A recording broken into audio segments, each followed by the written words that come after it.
Bismillahirrahmanirrahim. Assalamualaikum warahmatullahi wabarakatuh. Pertemuan kali ini kita akan membahas tentang alkoksi-alkana atau biasa dikenal dengan nama eter. Sebelum lebih lanjut kita belajar, maka kita perlu mengetahui kompetensi apa yang harus kita kuasai pada pertemuan kali ini. Yang pertama yaitu kita harus mampu menganalisis struktur dan tata nama senyawa eter. Yang kedua, menganalisis sifat senyawa eter. Yang ketiga, menganalisis kegunaan senyawa eter. Yang keempat, menganalisis proses sintesis senyawa eter. Nah, mengingatkan kembali, kita sedang belajar tentang senyawa turunan alkana. Pertemuan sebelumnya kita sudah belajar tentang senyawa haloalkana dan senyawa alkanol. Kali ini kita belajar tentang alkoksi-alkana.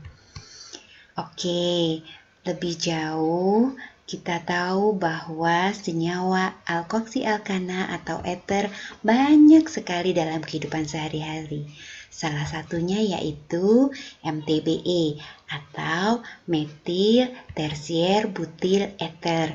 MTBE ini adalah zat aditif yang ditambahkan dalam bahan bakar bensin untuk mengurangi knocking pada mesin atau agen anti knocking.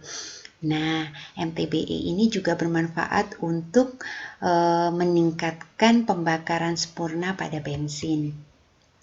Yang kedua adalah dietil eter. Dulu dietil eter ini banyak digunakan sebagai obat bius ya. Namun karena dampaknya maka sekarang sudah tidak digunakan lagi. Oke, mari kita lihat apa itu alkoksi-alkana atau eter. Alkoksi-alkana atau eter adalah senyawa turunan alkana yang satu atom hanya diganti dengan gugus alkoksi atau OR aksen.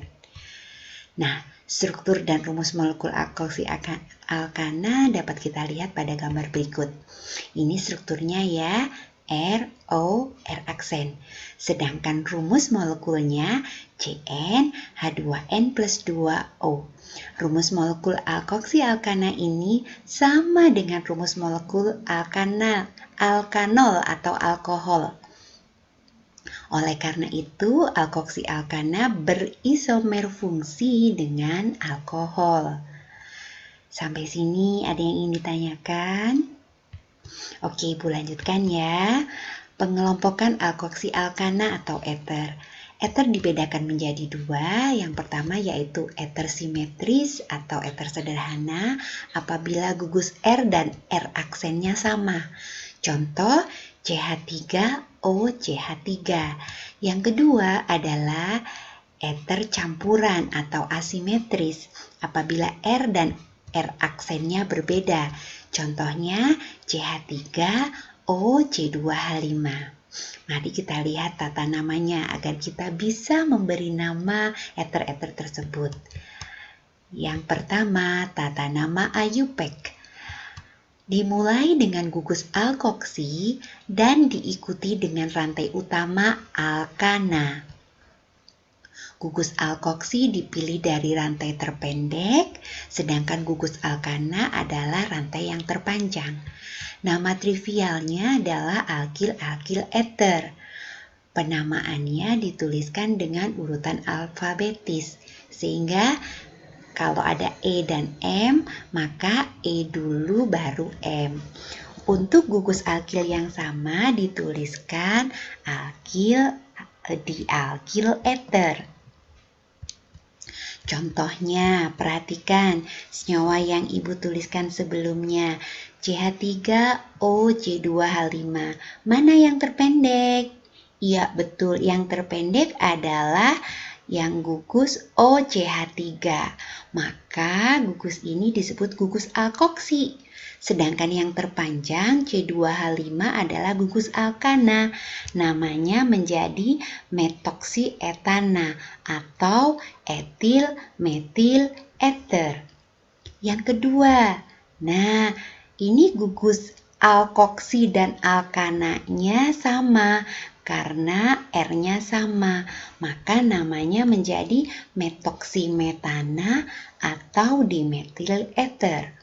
Perhatikan contoh yang ketiga. Gugus alkoksinya adalah OCH3 atau metoksi. Sedangkan gugus alkananya adalah 1, 2, 3. Nah, apa kalau 3? Propana ya. Nah, gugus metoksinya terikat pada C yang kedua. Maka namanya 2-metoksi propana atau isopropil metil ether. Nah, sifat-sifat alkoksi alkana. Yang pertama, dia tidak berwarna, mudah menguap saat terpapar udara, mudah terbakar, dan tidak larut dalam air. Ether tidak mampu berikatan hidrogen dengan sesama ether. Sehingga untuk C yang sama, C-nya misalkan sama-sama 3, titik didih ether lebih rendah dibandingkan alkohol. Namun, ether dapat membentuk ikatan hidrogen dengan molekul air karena ether memiliki 2 pasang elektron bebas pada atom oksigennya. Ether bersifat sedikit polar dan dia tidak sepolar alkohol atau ester.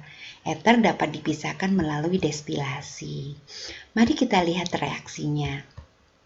Yang pertama, untuk membedakan ether dengan alkohol, karena mereka tadi berisomer fungsi ya, ether tidak bereaksi dengan Na, logam natrium, atau PCl3. Kemudian reaksi yang kedua, ether dapat bereaksi dengan HX atau asam halida. X-nya itu fluor, klor, brom, iod. Nah, ether mudah terbakar kan tadi ya, membentuk CO2 dan H2O atau uap air. Ini reaksinya untuk ether dengan asam halida. RO, R aksen ditambah HX akan menjadi RX dan R aksen OH. R-nya itu alkil yang terpendek.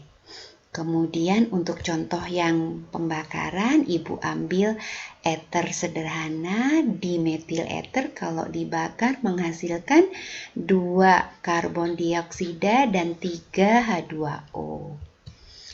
Oke, sampai sini. Kalau ada yang ditanyakan, kalian bisa menuliskan di kolom chat. Jangan lupa like and subscribe ya. Yang terakhir yaitu kegunaan ether. Ether berguna sebagai pelarut untuk senyawa karbon, sebagai desinfektan, bahan bakar mesin diesel, zat pendingin, antiseptik, dan tadi di etil ether digunakan di rumah sakit. Nah, beberapa ether yang penting dalam kehidupan kita diantaranya yaitu dimetil ether, dietil ether, dimetoksimetana, DME, dioksana, dan tetrahidrofuran. Kegunaannya bisa kalian lihat pada tabel yang Ibu berikan. Mudah-mudahan dapat dipahami ya untuk menguji kemampuan Anda seberapa Anda memahaminya, maka Ibu berikan evaluasi dengan 3 nomor berikut. Selamat mencoba. Terima kasih. Assalamualaikum warahmatullahi wabarakatuh.